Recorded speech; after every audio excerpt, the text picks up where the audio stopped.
Hello, boys and girls, and welcome back to another edition of Shared Reading brought to you by Mr. Skazen.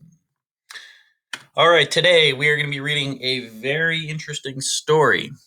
Actually, today and tomorrow. We're going to be reading The Great Tug-of-War for Shared Reading. Our learning goal today, we are going to be looking at um, key details, and we're looking at key details in order to create a summary. Okay, key details. So another goal is at the end, we're going to make a summary. And the summary is putting all of our key details together and shortening what we've read down into, one or two sentences. The other thing we're going to be looking at today is language. We're going to be looking at literal and non-literal language. Okay, so there are going to be some interesting names in today's story. The first thing I'm going to read is our title, The Great Tug-of-War. And my key details, okay, I usually can know what I'm going to be looking for in the title. So I'm going to be looking for events and details that have to do with this tug of war that's about to take place. All right. All right, let's start reading. The Great Tug of War. Long, long ago, Mamutlu, the hare, lived in a cave halfway up Kololo Hill. He stayed out of the humans' way most of the time. He took special care to avoid the young boys. Didn't they boast how their arrows were even swifter than Newt the eagle? Mamutla always kept his ears pricked up for her. Nutsu sailed so silently, so sky high, that she could hide herself as a tiny speck, but she could dive to earth faster than Mamutla could blink. He had no wish to take his first and last flying lesson in the grip of Nutsu's sharp claws. No, thank you. One morning, Mamutla woke up with his nose tingling. Outside, Sun was spreading his red tentacles in the sky above. Lenong Mountain on the far side of the valley.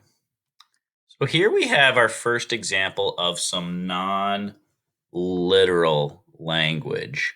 So an example of our non-literal language was Sun was spreading his red tentacles into the sky.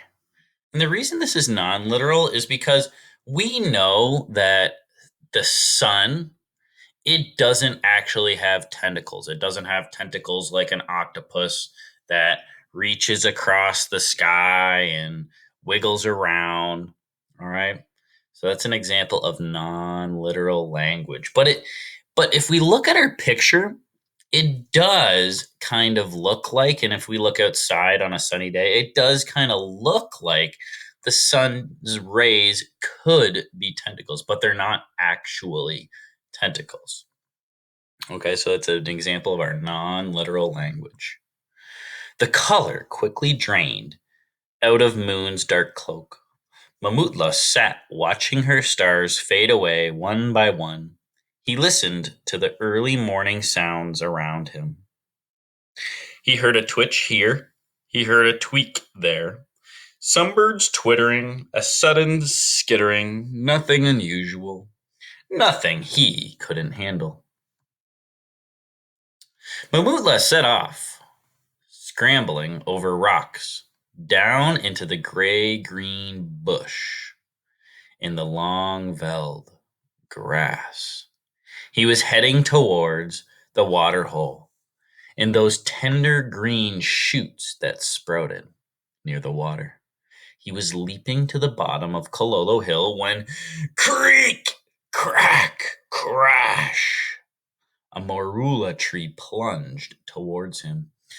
Swoosh! It almost whipped off his nose and then pinned him down. Taloo, the elephant, loomed over him. Taloo swirled his trunk, snapped off a branch as if it were a twig, and stuffed the sweet smelling fruit into his mouth. His jaw chewed steadily as he glared at Mamutla through his deep sunken eyes. Mamutla tried to look calm, although his heart was throbbing. All right, so on this first page, we didn't see anything in regards to the tug of war. So we're going to keep reading in order to form our summary. And one thing that I noticed while we were reading is this word here, the word veld. It has a number above it. Okay, so this number is referring to a footnote. And a footnote is something that is on the bottom of the page, or maybe you might consider it as the foot of the page, the bottom of the page. And it just gives you a description of the word that is used. So if you see a number that refers to a footnote, look at the bottom of the page. So we can see a veld refers to the open grasslands of southern Africa. All right, let's keep going. We're going to go to the next page and we're going to keep looking for details relating to tug of war. Got my eraser out. We're on a new page.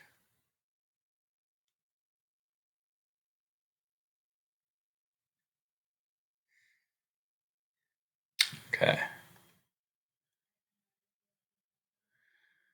All right, so I'm going to start reading at the top of the page, paragraph number 6. Again, looking for things having to do with tug of war. Paragraph 6. Good morning, Taloo, he began. Taloo chewed and chomped, but said nothing.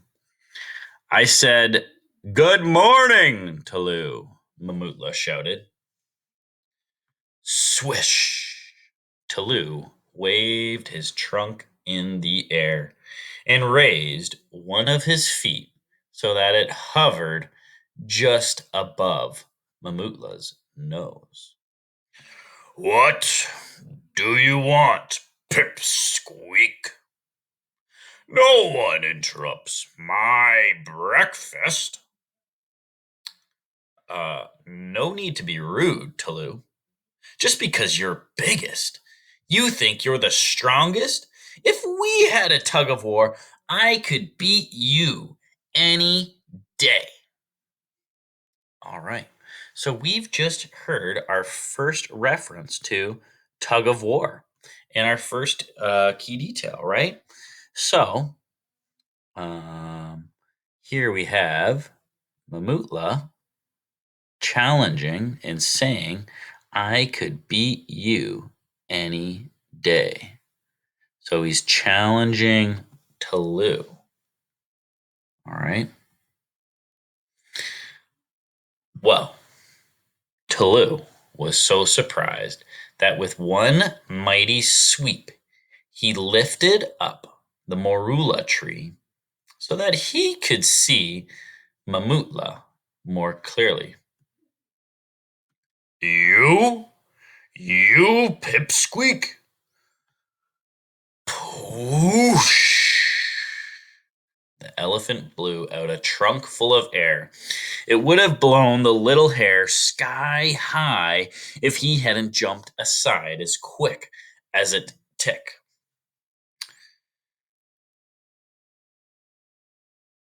Tomorrow morning, when the sun peeps over the mountain, I'll come with a rope. Then you'll see, Mamutla boasted. Okay, so this is again referring to our tug of war now. Mamutla is challenging. Well, he already challenged Talu to tug of war. Down here, he says, "Okay, you know what? Tomorrow morning. Now we have a date and time. Tomorrow morning, when the sun peeps over, I'll come with a rope." And um, I guess we could kind of say this part too. You know, the elephant, he's kind of responding to what Mamutla is telling him, right? He's really going, you, Pipsqueak, really? Come on, you can't beat me. Okay, so let's go to the top of our page here. Without waiting for an answer, he scampered away towards the water hole. There he found Kubu, the hippo, with her eyes half closed, bathing in the water. "Good morning, Kubu," he began. Kubu stared at Mamutla and said nothing. Kubu closed her eyes and, without a word, disappeared under the water. Mamutla watched the bubbles and waited. When Kubu's head reappeared, he shouted, "I said good morning, Kubu!" Kubu opened her mouth so wide that Mamutla could see past all her teeth into the great cave of her throat. When she completed her yawn, she boomed, "What do you want, Pipsqueak? No one interrupts my morning nap." "No need to be rude, Kubu. Just because you're biggest, you think you're the strongest. If we had a tug of war, I could beat you any day." So there's another reference to our tug of war. "You? You, Pipsqueak?"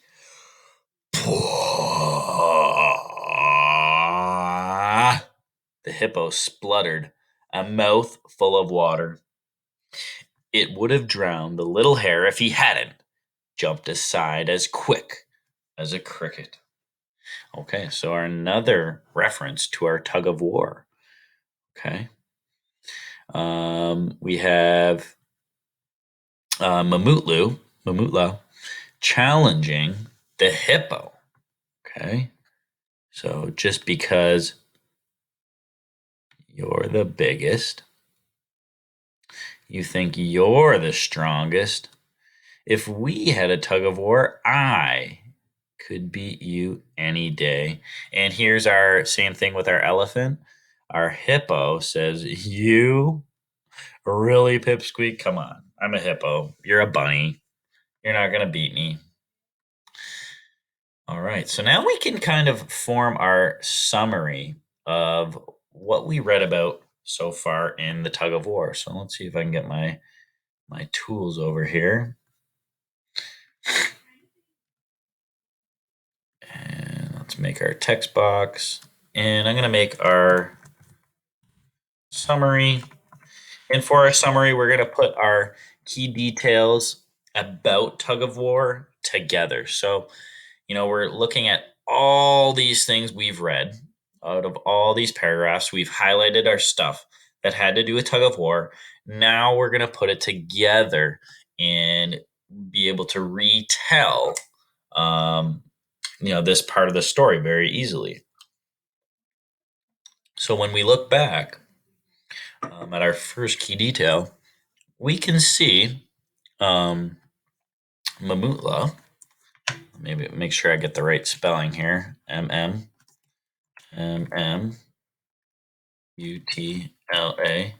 Mamutla challenges.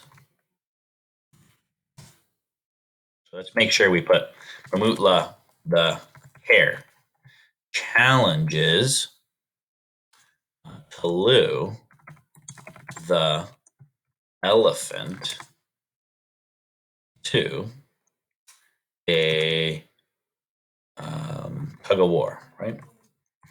To a tug of